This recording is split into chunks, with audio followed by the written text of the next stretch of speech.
I'm just organizing the lesson plan for Unit 1, understanding the principles and practices of assessment. So what I'm trying to do is I'm looking at the criteria from learning outcomes 1 to 8. It's about different learning outcomes here, 8 of them, and each of them has got subsections, the actual thing which Candice can demonstrate. So what I'm going to try to do here now is I'll read through all the criteria and then try to group them so that when I'm teaching, I'm panning across various groups, because some of them are interrelated. That's it. The job on us to go through. Let me see what I can do. For example, here, how many blocks? Understand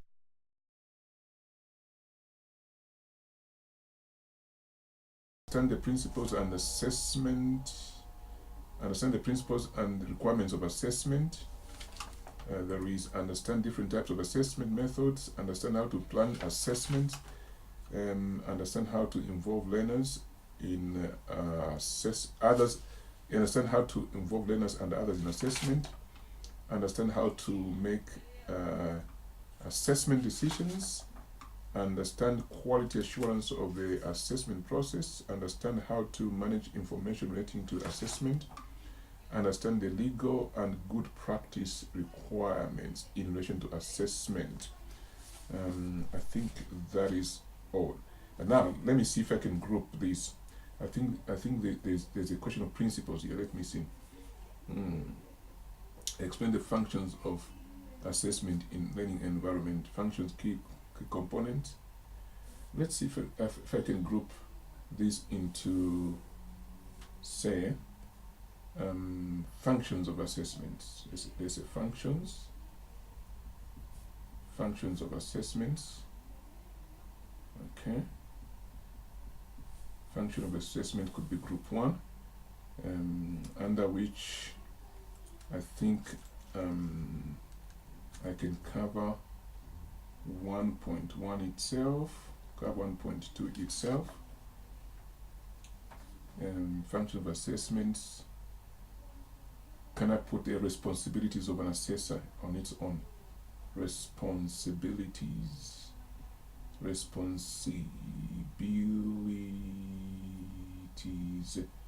of what the assessor has to do, really. So that's one block. And so understand different types of assessments can come under functions of assessment. So I put 2.1 over there. Understand how to plan assessment, function of assessment. I put 3.1 there, 3.2 there, and 3.3. Yeah, 3. No. What I mean, yes. Let me just end there. Let me put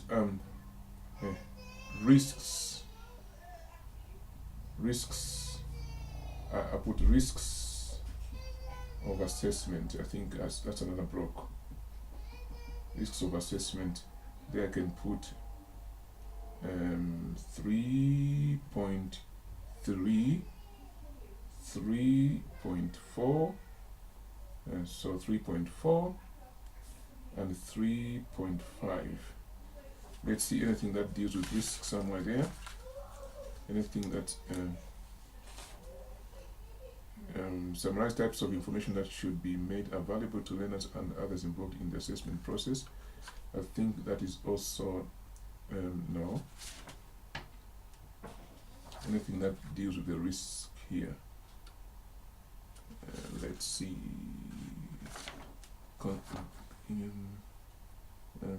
Let's see. What about company policies? That can come under risk.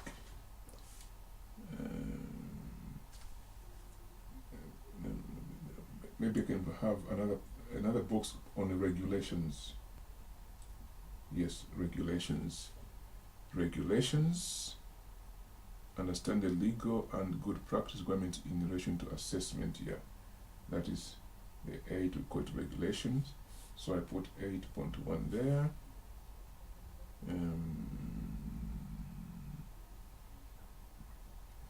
Explain the contribution that you can make to assessment process. Consideration should be given to the types of the technology available and ways in which it can be used, e.g. video conferencing meetings. I think that comes under function of assessment on methods of assessment, yeah, which is 8.2.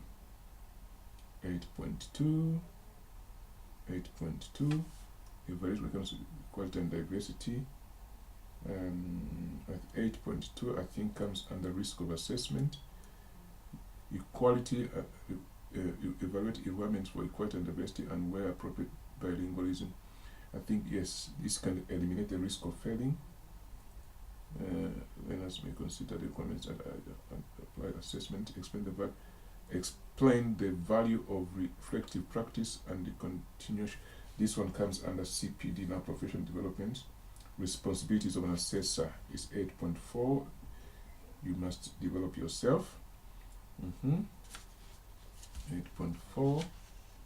Evaluate requirements for equality and diversity. Legal issues, regulations, 8.1. With the Data Protection Act. And there is another point which talks about being aware of company regulations when you're doing assessment. And that's what I'm looking for. Let us see. Understand quality assurance. That's the role of quality assurance. That's the role of an assessor. 6.1. 6.2. Yes. 6.3. That comes under the role of an assessor. You must be able to understand the quality assurance process. That is, what stages should assessment go through, and that will also help you to make a final decision when making concluding an assessment period. It's very important, yeah, because those are some of the things that when you actually finish assessing, the external verifier or EQA will go through every single step to see whether you satisfied it or not, let alone the content of the assessment by the candidate. But they want to see that the process has been followed. That's very important. Without the process, which is actually a standard procedure, you cannot sort of get your learners succeed in any examination period. You can't follow through all the standards. Yeah. Now this is what I'm trying to find out. Under responsibilities of the assessor, what can we put in here? I think 6.3 summarize the procedures to follow when there are disputes concerning assessment in one area of practice. An assessor should know about that. Yes. Let us have a look at I think this one can information management should be on its own as well. Is information management, which is 7. I think 7.1. 7.1.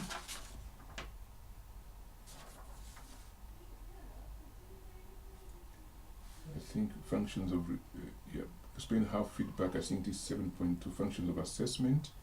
Explain how feedback and questioning contribute to the assessment, because that will come in the assessment methods and the functions of assessment. Yeah, I think so. Then on the regulations, there should be data protection. Okay, that's 8.1. Explain 8.2 technology comes under the function, because method of assessment we can use video conferencing and other things. Yeah, professional discussions, it can be carried out that way. Let us see what's not covered yet. Understand how to plan assessment. Planning comes under functions. Yeah, we go through. Let me just go through. I've got from the top again. 1.1 is catered for. 1.2 is catered for. 1.3, 1.3 is what? Explain the responsibility of an assessor. It comes under the responsibility of the assessor. 1.3 should be here. Identify the regulations and requirements relevant to assessment in your own area of practice. Regulations comes under 8, good, which is 1.4 here. Understand different types of assessment methods comes under the function of assessment, yeah? Function of assessment, this is methods, yeah? Methods of assessment. Then understand how to plan an assessment. I think that's a responsibility of the assessor. I think so. 3.1 responsibilities. I think, yes, I think I take it out from the functions, I put it under responsibilities. 3.2, yes, that's a responsibility of the assessor. 3.2, I take it out from functions. Yeah, I think so. It's becoming refined. Explain how to plan a holistic approach to assessment. 3.3, they are together there. Summarize the types of risks that are involved in assessment. 3.4 comes over there. So I take this one out. Summarize the types of risks that may be involved in assessment in an area of responsibility. Risks, health and safety. Okay, explain how to minimize risks through the planning process. 3.5 comes under here. Then understand how to involve learners and others in assessment. Okay, now this is let's go witness, yeah, with expert witness. Let's put under understand how to involve learners and whose responsibility is this? I think 4.1. Understand how to involve learners and others in assessment. Now let's have it on its own, this one. Number 4, experts and learners, yeah? Because we're going to have expert witnesses and learners, so we need to see how we can be involving this into the assessment process.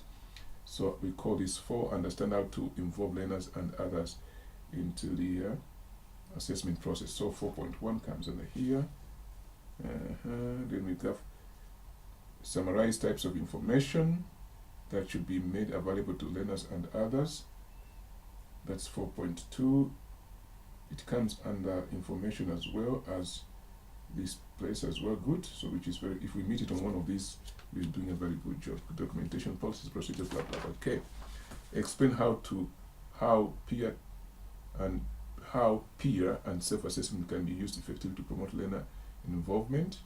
I think that one comes under 4.3 under one function of assessment, and it will be under the methods of assessment. We'll explain that one that time there.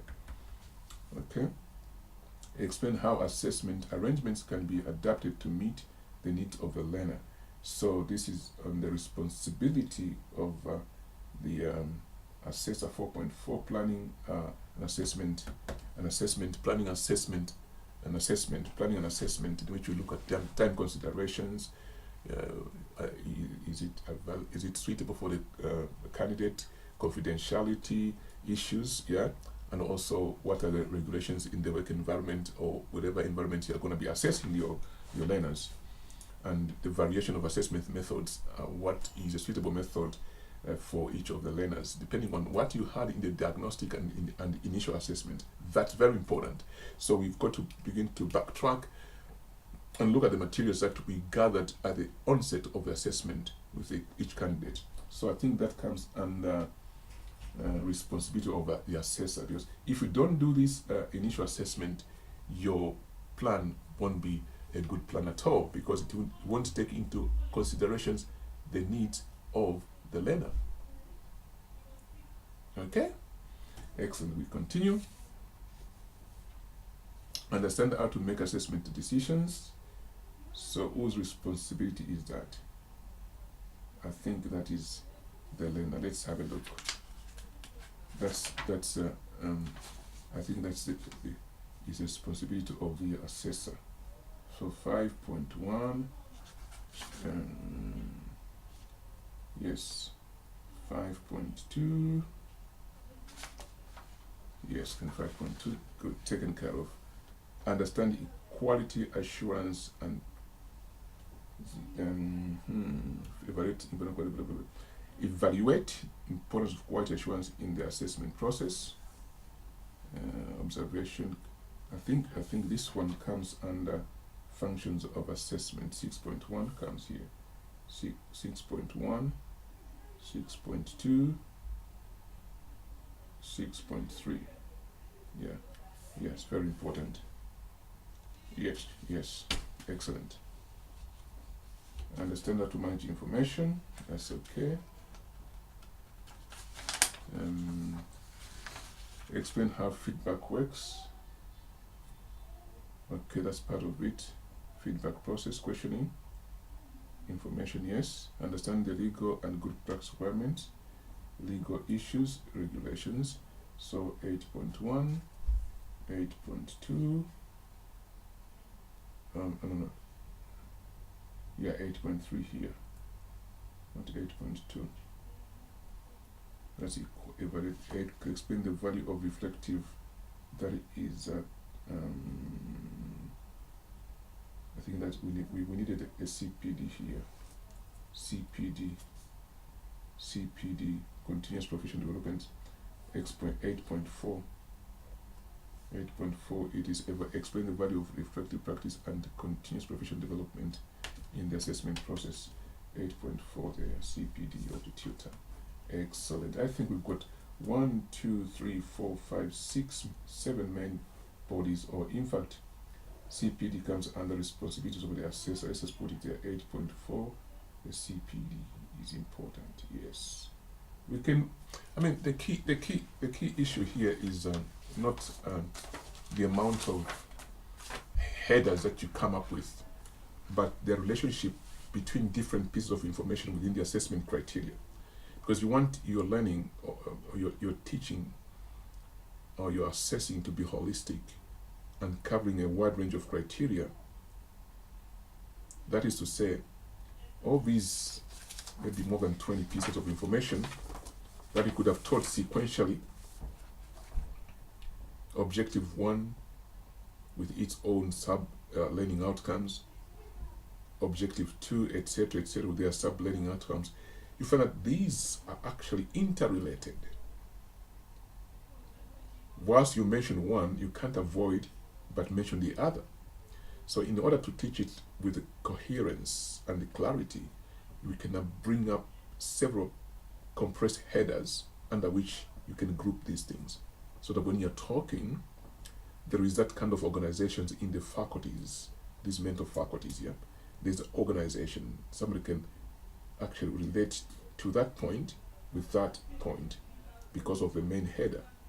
Then when they are writing up their work and producing evidence, they can also, in a similar manner, group certain evidences in a particular way, so that it's easier for you to track and for yourself to deliver. So the PowerPoint presentation I'm going to give to you in the next session is actually an example of this grouping when you are actually following your unit and its standards, understanding the principles and practices of assessment. The lesson, the way it's delivered, is actually following the criteria in a synthetic manner. Are you happy with me? Let's put that into practice now. Thank you. Thank you very much. For any questions, you know where to go. Ring us. Just go on the website as it appears on the screen, or on your documents, or on your Moodle account, the online learning account. Go and chat with your tutor there. You'll be provided with the necessary information. Thank you very much, and God bless you.